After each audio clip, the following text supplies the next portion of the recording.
మన మతానికి అంటే హిందుత్వానికి మనది మతం కాదు కాదు అదే మన ధర్మానికి ఒక దశ దిశ నాయకత్వం లేకపోవడం వల్ల ఈ కోర్ట్స్ పెట్టుకోండి సార్, నాయకత్వం లేకపోవడం అనేది కోర్ట్స్లో లేకపోవడం వల్ల ఏమైందంటే మధ్యలోకి చాలా తప్పులు దొరికాయి. ఏంటివి అవి?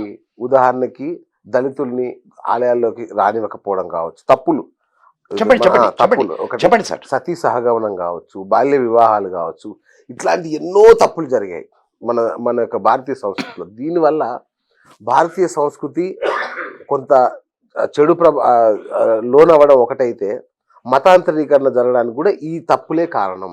ఆ తప్పులు చూపించి మిమ్మల్ని తప్పుదోవ పట్టిస్తున్నారు. ఇప్పుడు ఒక విషయం చెప్తాను బాగా, శ్రీనివాస్ గారు, ఇది బాగా ఆలోచించండి. ఒక నది పారుతూ ఉంది, నిరంతరంగా పారే నది. దాంట్లో మురుగు కాలువలు వచ్చి చేరతాయి. ఎవరి తప్పు? మన తప్పే, సమాజం తప్పే.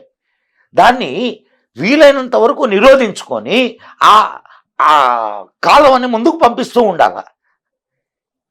భారతీయ సంస్కృతిలో ఉన్న గొప్పతనం అదే. తనది ఇది తప్పు అని తెలిసిన తర్వాత ఆ తప్పు చేయదు. మీరు అన్నారే ఇందాక సతీ సహగమనం ఒకప్పుడు ఉన్న ఫామ్ వేరు, తర్వాత ఉన్న ఫామ్ వేరు. ఇప్పుడు రామాయణ కాలానికి సతీ సహగమనం లేదు. దశరథుడు 3 భార్యలు చేయలేదు కదా. లేదు, అక్కడ మీకు రామాయణం మొత్తంలో ఎక్కడ సతీ సహగమనం కనిపించదు. మొత్తం మహాభారతంలో కూడా ఒకే ఒక్క సతీ సహగమనం కనిపిస్తుంది. ఒకటి తెలుసా మీకు? ఎవరు చెప్పండి? మాద్రి ఒకటే సహగమనం చేస్తుంది. అదే ఆమె ఇష్టపూర్వకంగా చేస్తుంది. ఇప్పుడు ఎట్లుంటుందంటే, మీరు ఒక చిన్న ఇది చెప్తాను, బాగా ఆలోచించండి. శ్రీనివాస్ గారు, రే నా భార్యకి నేనంటే భలే ప్రేమరా, కానీ దానికి చావు అంటే భయం రా, కానీ నేను చచ్చిపోయిన తర్వాత అది భయపడద్దేమో, దాన్ని కూడా ఎత్తి లోపల వేయండి రా, ఎత్తి మంటలో వేయండి రా, నా చితి మీద పడుకోబెట్టండి రా. ఇది సతీ సహగమనం.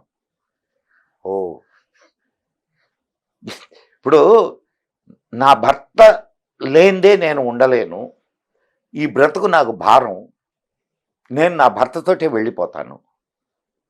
స్వయంగా వెళ్ళి దూకినటువంటి తల్లులు ఉన్నారు. భర్త చనిపోయాడు, ఈమెను తీసపోయి దాంట్లో వేయండి. ఏది కరెక్ట్? అక్కడి నుంచి దురాచారం దాకా వ్యాపించింది. సదాచారం దురాచారంగా మారింది.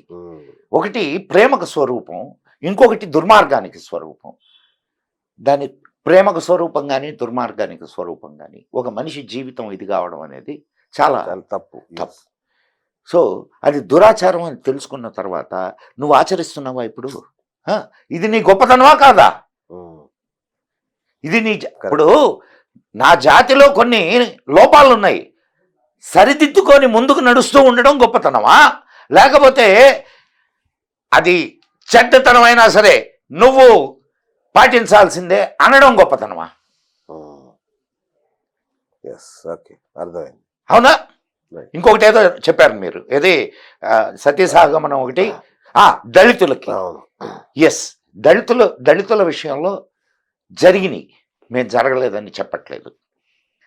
కానీ ఒకనాటి ఇప్పుడు దళితులు నిన్న మొన్ననే వచ్చారండి, 200-300 సంవత్సరాల క్రితమే వచ్చారా? అంతకుముందు లేరా? మొదటి నుంచి ఉన్నారు కదా. అంటే కుల వ్యవస్థ మొదలైన దగ్గర నుంచి మంచి మాట చెప్పారు. ఉన్నారు. అప్పుడు వాళ్ళందరూ తిరగబడలా ఈ సమాజం మీద? పడ్డారా లేదా? ఇప్పుడు ఎక్కడ తిరగబడ్డారు సార్? పాపం ఎప్పుడు తిరగబడ్డారు? ఇప్పుడేనా తిరగబడింది? అప్పుడు రెవల్యూషనిస్టులు లేరా?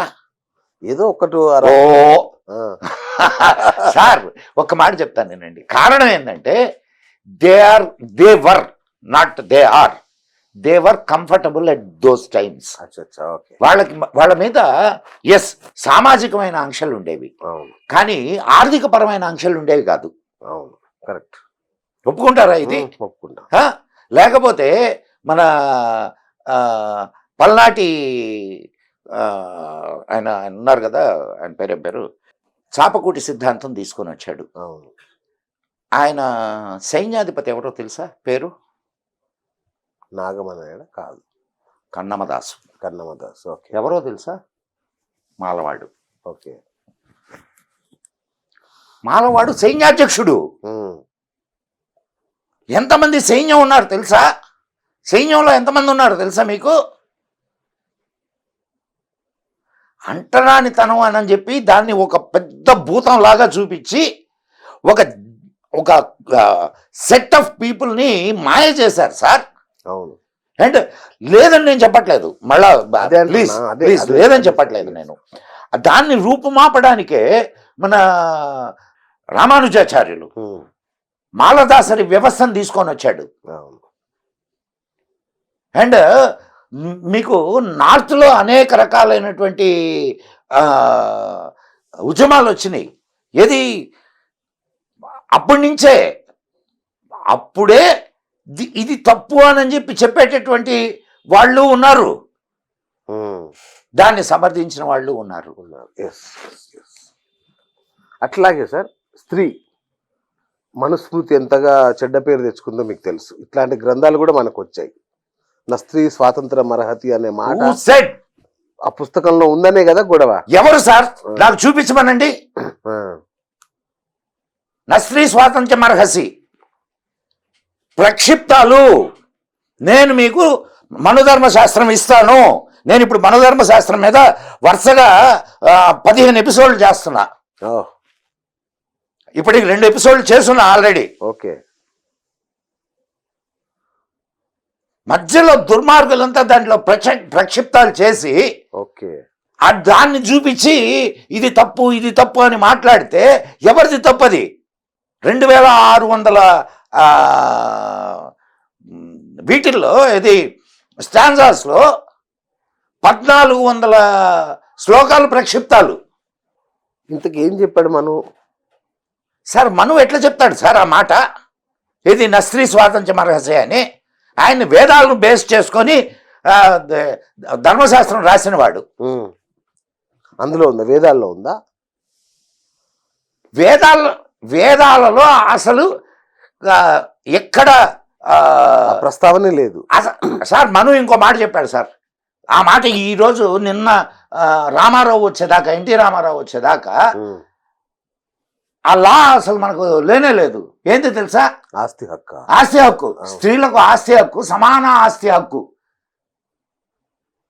అది మనువు చెప్పాడు. రామారావు వచ్చిన తర్వాత కదా దాన్ని ఇంప్లిమెంట్ చేశాడు ఇక్కడ. మరి ఏమైంది మీ బుద్ధి? ఏది స్త్రీ స్వాతంత్ర్యాన్ని గురించి మాట్లాడేటటువంటి వాళ్ళు స్త్రీ హక్కును గురించి ఎందుకు మాట్లాడరు? దొంగలు సార్ వీళ్ళు. మనవరు గురించి మాట్లాడే ప్రతి ఒక్కడు దొంగే. ఆయన అర్థం చేసుకోకుండా ఒక మహర్షి ఆయన. ఈరోజు మనం పార్ట్నర్షిప్ యాక్ట్ మనుధర్మ శాస్త్రంలో నుంచి తీసుకుంది. జైపూర్ హైకోర్టులో మను యొక్క నిలువెత్తు విగ్రహం ఉంటుంది, చూడండి ఒకసారి. ఆ విగ్రహం పెట్టే ముందు గొడవైంది. మను జాతి వ్యతిరేక ఇది మీరు ఇక్కడ పెట్టడానికి లేదని కోర్టులో కేసు అయింది. కోర్టులో కేసు అయ్యి 5 జడ్జీల ధర్మాసనం ఏకగ్రీవంగా తీర్మానించింది. మనువు చెప్పినది చాలా వాస్తవం. ప్రపంచం యాక్సెప్ట్ చేసిందండి. మొట్టమొదటి రాజ్యాంగం ప్రపంచం మొత్తం ప్రపంచ చరిత్రలో మొట్టమొదటి రాజ్యాంగం మనుధర్మ శాస్త్రం. సో ఆ టాపిక్ లేదు అందులో. లేదు సార్. అదొకటి. వీళ్ళు చెప్తుంటారే ఇది శూద్రులు వేదం వింటే సీసం కరిగించి చెవుల్లో పోయమన్నారు. దుర్మార్గులు సార్ వీళ్ళు. ఓకే. లేని అన్ని తీసుకొని వచ్చి మనుధర్మ శాస్త్రంలో ఇరికిచ్చి మనకు నూరిపోశారు సార్. మరి శూద్రులు వేదం వింటే చెవులో సీసం కరగిచ్చిపోస్తే మహీదాస అనేటటువంటి ఆయన ప్రవర్తిలో చేసినటువంటి